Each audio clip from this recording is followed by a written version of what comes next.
Hello, friends, welcome back to yet another session with our immigration lawyer. This is the continuation of last week's video. If you have not watched it, please do watch it and continue watching this video. Thank you. When you are saying about like the new rules may fall soon about the EB2, EB3, and which is related to H1Bs, I mean the I-140s, are you expecting it before this year or maybe in 2021? How soon you are expecting those things? There is no clear idea about it, probably depending on how far the unemployment is going to be prevailing and how far the economy is going to be. That should be one of the factors that might be considered by the government. So it's not, as said, like there are so many other legal requirements that needs to be met before anything that can be changed related to already on the EB2 and the EB3. So we have to wait and see. There is no time factor that we are looking at it now. Ma'am, this is Harish here. I have another question. This is related to filing of PERM. Do you see any impact on filing of PERM if somebody is going to file PERM in the next couple of weeks or a month? I don't see it in the months, but PERM in the Department of Labor has said that it's going to be delayed. Now we are looking at 4 months period on an average, 3.5 to 4 months period average. We are looking at the approval rate. But the Department of Labor said that is going to be a delay and there is some more additional recruitment process and everything. See, in 2008, when there was a recession that was happening and everything, there was a lot more of audit that happened because it's very reasonable to understand as well. When there is so much of an unemployment. But again, the companies are filing with the Department of Labor stating that we couldn't find anyone for this position. So there is something very common and very reasonable. So they have said it's going to be delayed, but sooner I don't see any changes. So if at all the recruitments are done and it's in the process or anything, there is not much of a change at this point of time. The other question I had is on I-140 filing. Right now, we can still do it in premium. Do you think that's going to change? Or I don't see that any kind of a changes as long as premium processing is concerned, as long as they have USCIS a sufficient employees of them to work on the premium processing, and that's not about the market. It's all the PERM is related to the local market availability of unemployment and other related details. But again, I-140 and the premium has nothing to do with that. So I would say as long as USCI is able to process within the 15 days time period, it should continue. Okay, thank you, ma'am. One thing you mentioned is that there might be delay in PERM approvals because most of the cases you expect might go into audit. But do you think the non-audit cases, the time frame extending beyond 4 or 5 months? Non-audit cases, I don't see it because Department of Labor, as most of us know, there is no fees that you pay for the Department of Labor. That works local, the city or the village, and then like the Department of Labor doesn't work on the fees that is being paid by the employers actually. So they have other budgets and everything that is related to them to operate on. So based on that also might be a reason with all these happening unemployments and everything. But at the same time, if there is non-audit cases because of the delay with the administrative processing, that might be the delay, but not about any other reason. I'm seeing it over here. Okay, thank you, ma'am. People can apply for unemployment benefits. Like I know H1 people cannot. Can H4 dependents do? If they can do, what is their eligibility? Because I heard many of our friends who applied, but it got rejected. See, when you're on a H4 EAD, so one thing, the first one is unemployment is strictly related to the state. So it depends on which state you are in. So unemployment, other criteria for unemployment is your availability to work when you're applying for an unemployment. So when it comes to H1 or an H4, even with an H1B employee, they pay every month on the payroll unemployment towards the state, actually, toward the state where they are in. So it is about the availability of work for them, how they are available to work. So the criteria that comes with H1 is they are not eligible to work if they are not able to find an employment after 60 days, and also it's employer based. Any H1 is only limited to that employer. So that is the limitations you have on H1. Whereas when it comes to H4 EAD, you're eligible to work for anyone. But only thing that you have to keep in mind is they have to have a validity on the EAD. So as long as they do have it, and also, as I said, it's completely state-based. So the state has to decide whether a person on the H4 EAD can be eligible for an unemployment. As long as they qualify to that criteria, they can claim the unemployment from the state, and whatever period they had been on. And then other one that it is not doesn't come under the public charge rule.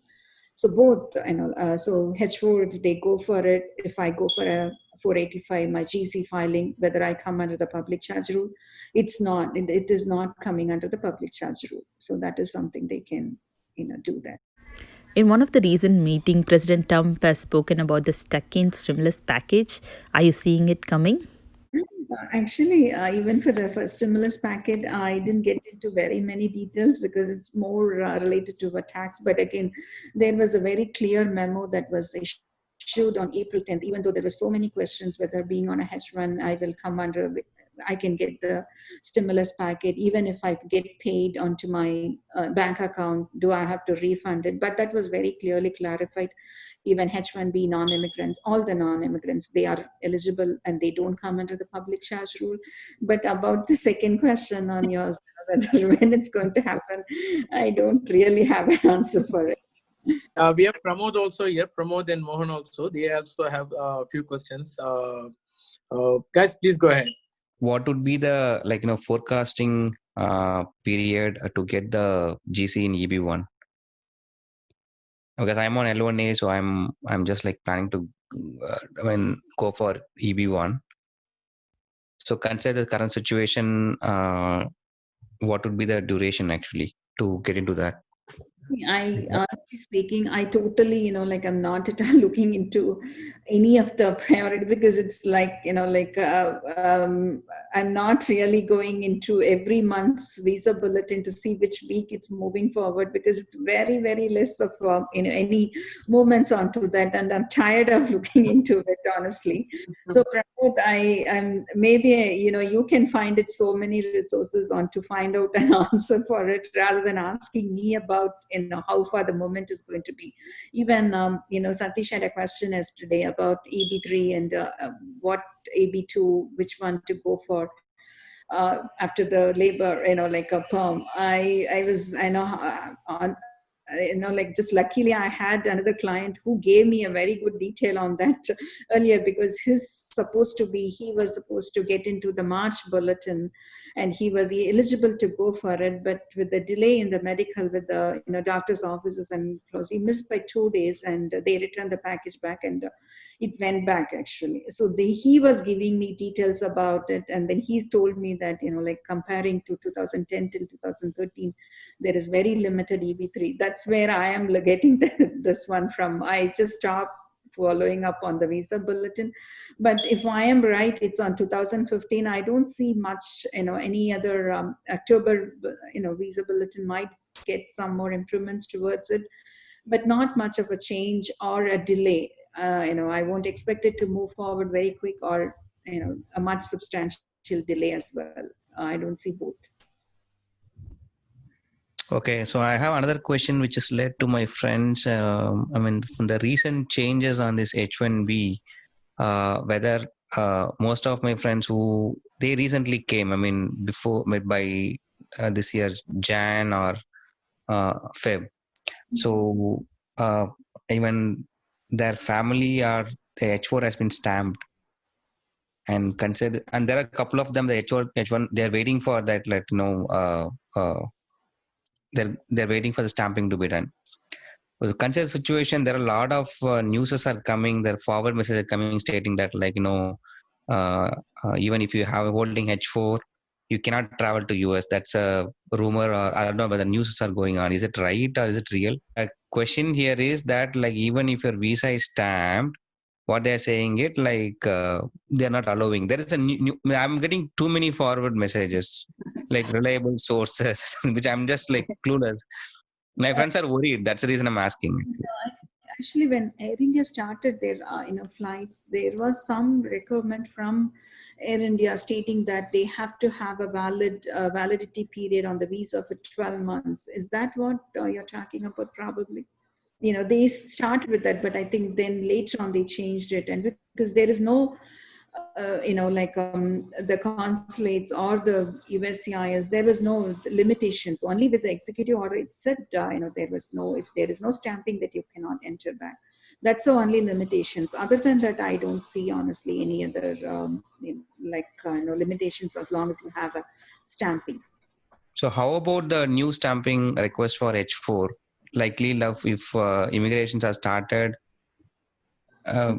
There is nothing, even the dependents are included on the executive order. So if you don't have a stamping, you have to wait till December 31st to come back.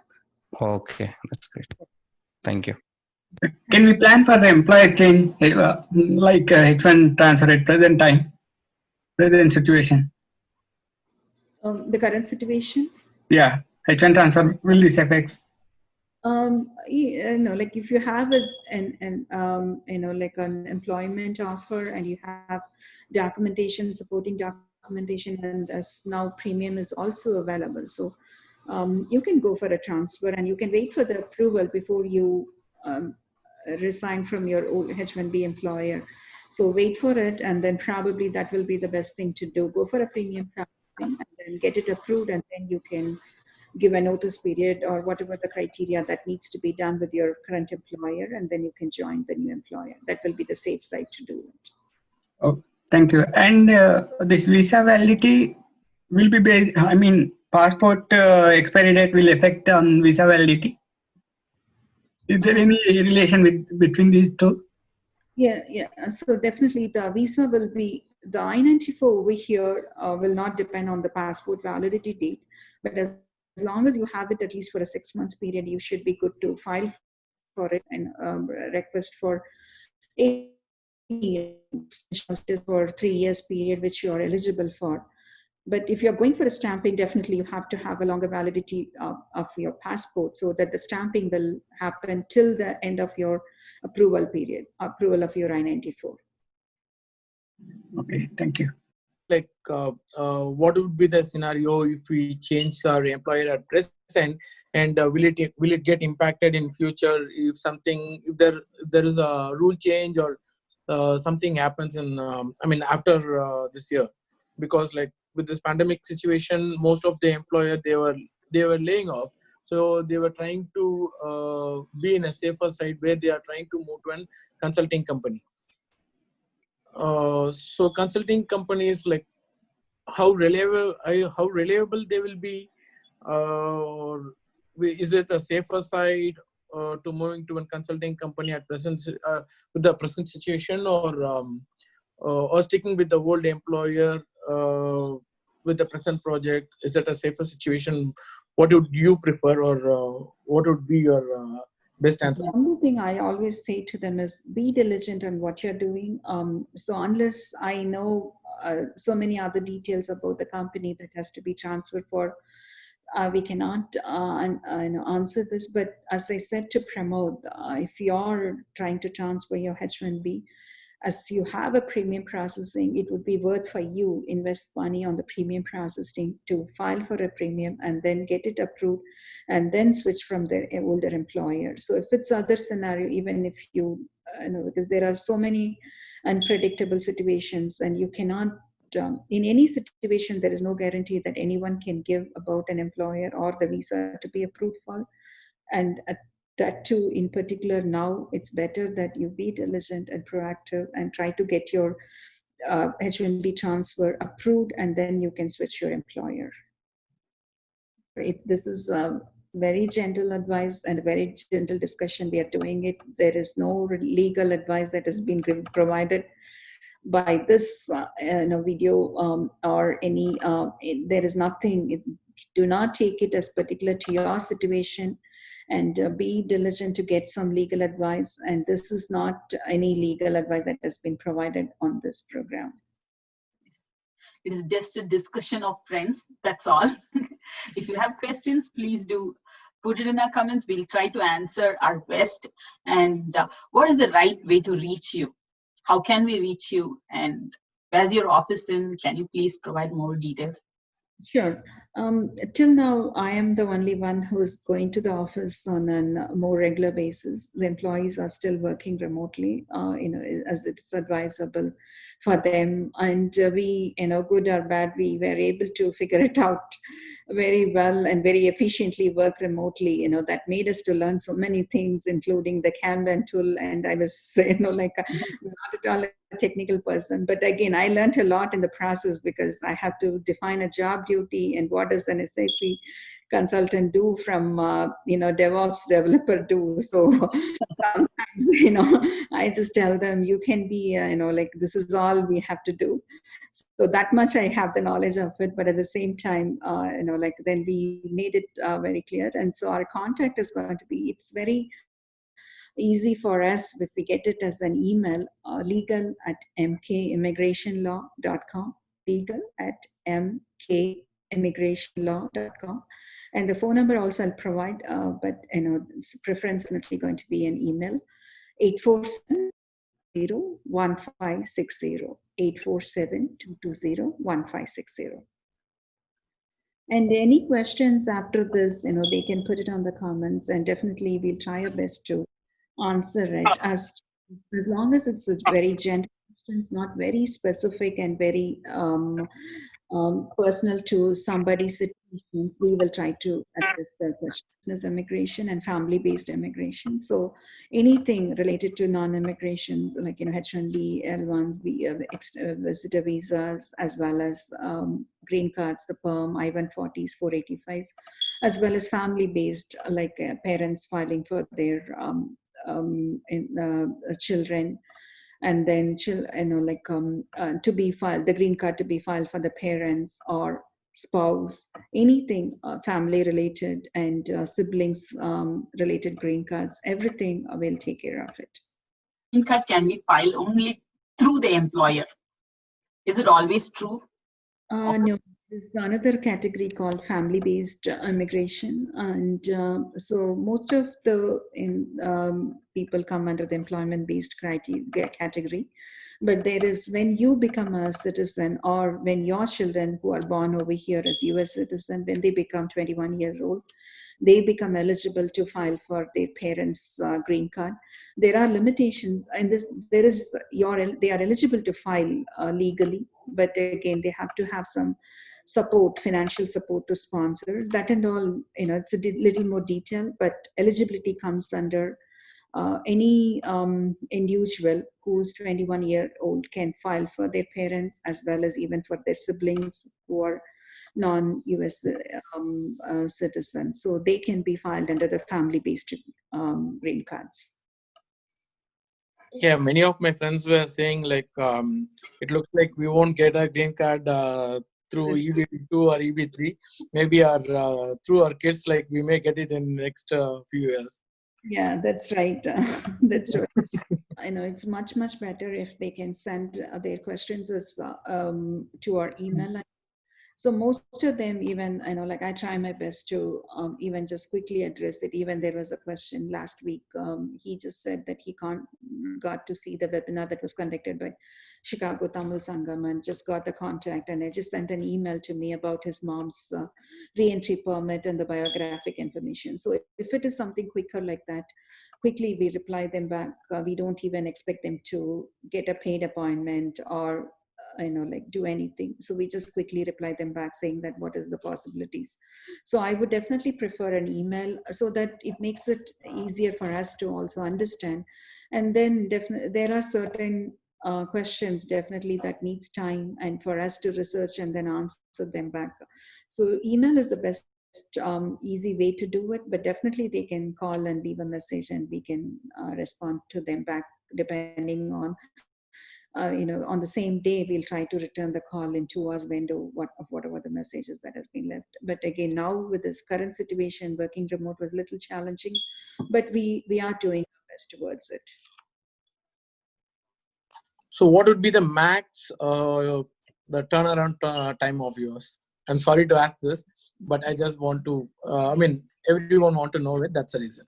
Okay, depending on the criticality of the question and answer, I try my best. I know, I try really the best to, even sometimes it's not always the legal advice I take and, go above and beyond to address them, to talk to them and, can talk to them. That's more important. Sometimes they just want to listen to someone, to their questions and their insecurities and their fears and everything.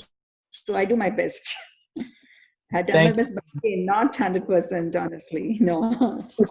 No, we know. Friends, if you go to your employer and you have some questions, for sure the employer's immigration team is going to take some time and come back with answers. Same way, everyone needs time. But most of the cases, if you want for a second opinion, many of us, right? Even in my case, okay, my employer says we'll do it this way.